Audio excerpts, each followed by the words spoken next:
ચૂંટાયેલા પદાધિકારીઓની 5 વર્ષની મુદત પૂર્ણ.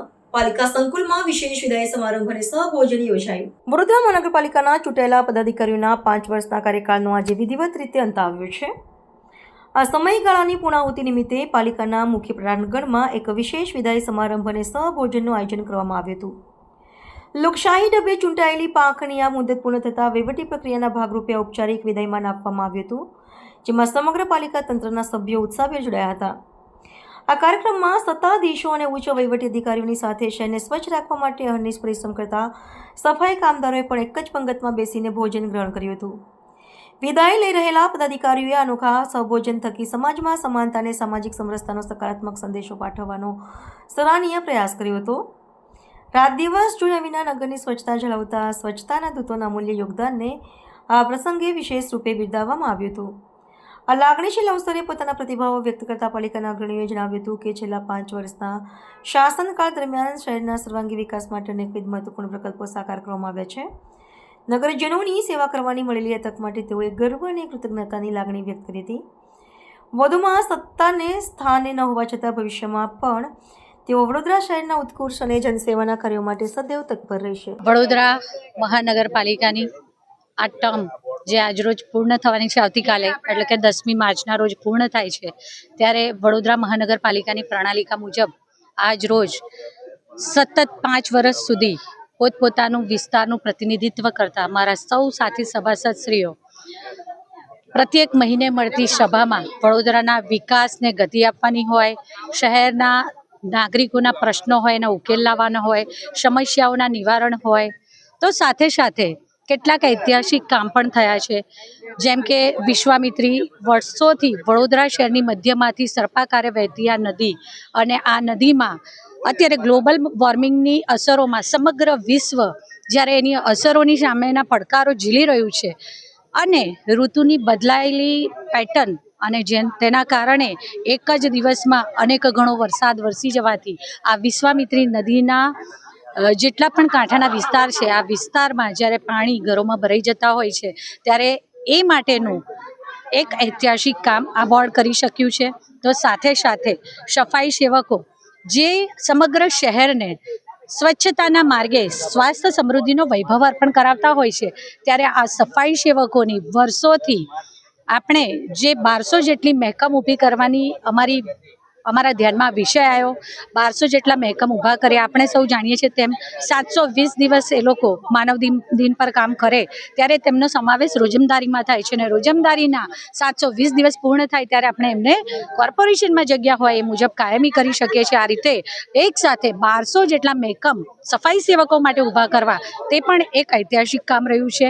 ત્યારે હું ઈશ્વરને આજના દિવસે આભાર માનીશ કે ઈશ્વરે આ બોર્ડની મારા પ્રત્યેક ઓલ 76 કાઉન્સિલર એટલે કે મારા સૌ સાથી સભાસદશ્રીઓનું અને આ બોર્ડમાં આવેલા 4 કમિશનરશ્રીઓ અને કમિશનરશ્રીની ટીમ એટલે કે ચૂંટાયેલી પાંખ અને વહીવટી પાંખ બંને સાથે મળી ખભે ખભા મિલાવીને વડોદરા શહેરના વિકાસને જે ₹650 કરોડના ચૂકવણા કરતા હતા, તે આજે આગામી વર્ષ એટલે કે વર્ષ 2026-27ના વર્ષમાં 2400 એટલે કે 2500 કરોડના ચૂકવણા કરી શકીએ.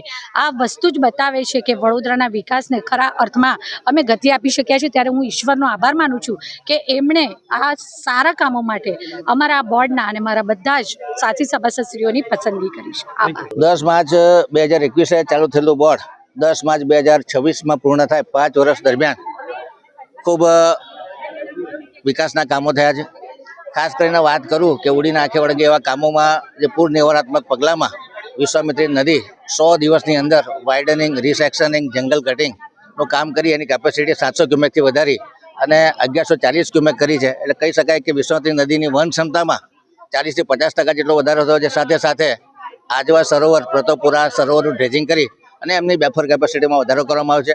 તમામ કુદરતી અને માનવ સર્જિત જે વરસાદી ગટરો હતી, ચેનલો હતી, એ તમામને વાઇડનિંગ કરવામાં આવ્યું, રિસેક્શનિંગ કરવામાં આવ્યું, રિસીટિંગ કરવામાં આવ્યું, જેથી કરીને પૂરની પરિસ્થિતિમાં રાહત મળી છે. પહેલી વખત વડોદરામાં સોશિયલ ઇન્ફ્રાસ્ટ્રક્ચર એટલે કે દરેક વોર્ડમાં, દરેક ઝોનમાં સ્વિમિંગ પુલ હોય, દરેક ઝોનમાં મોટી લાઇબ્રેરી હોય, દરેક વોર્ડમાં યોગા સેન્ટર બને, દરેક વોર્ડમાં લાઇબ્રેરી બને, 4 વ્હીકલ પુલ બને, 16 ફાયર સ્ટેશન બને એ પ્રકારના આયોજનો લીધેલા છે. નાગરિકોની કમ્પ્લેનોનું વહેલું નિરાકરણ આવે માટે 4 ઝોનમાં 4 સિવિક સેન્ટર બનાવેલા છે. એટલે કહી શકાય કે સોશિયલ ઇન્ફ્રાસ્ટ્રક્ચરમાં લગભગ દરેક વોર્ડમાં 3 થી 4 પ્લોટ આઈડેન્ટિફાય કરી તેમાં વેજીટેબલ માર્કેટ બને, પાર્કિંગની સુવિધા ઊભી થાય અને બાળકો માટે રમવાના રમતગમતના મેદાનો મળે એ પ્રમાણના કાર્યો કર્યા છે. જે 600 કરોડનું કેપિટલ એક્સપેન્ડિચર કરતી કોર્પોરેશન હતી, આ વર્ષે 1800 કરોડ ટાર્ગેટ રાખ્યો છે. એટલે કહેવાય કે 3 ગણી સ્પીડ અને સ્કેલમાં વધારો થયો છે, નાગરિકોના સંતોષમાં વધારો થયો છે.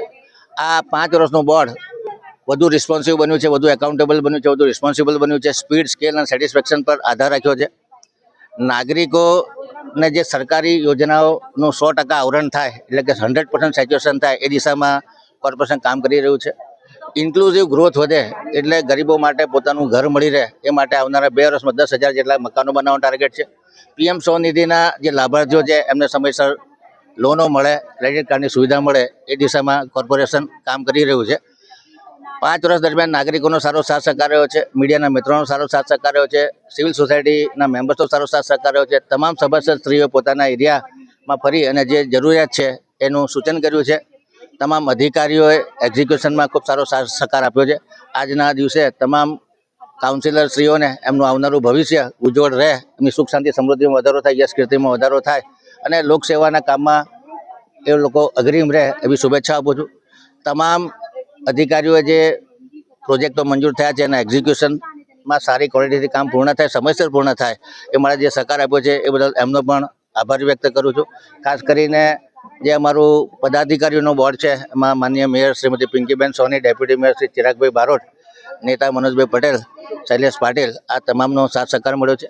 5 ધારાસભ્યશ્રીઓ, સાંસદશ્રી એમને પણ અમને પૂરેપૂરું માર્ગદર્શન આપ્યું છે. આજના દિવસે એમનો પણ હું આભાર વ્યક્ત કરવા માંગીશ.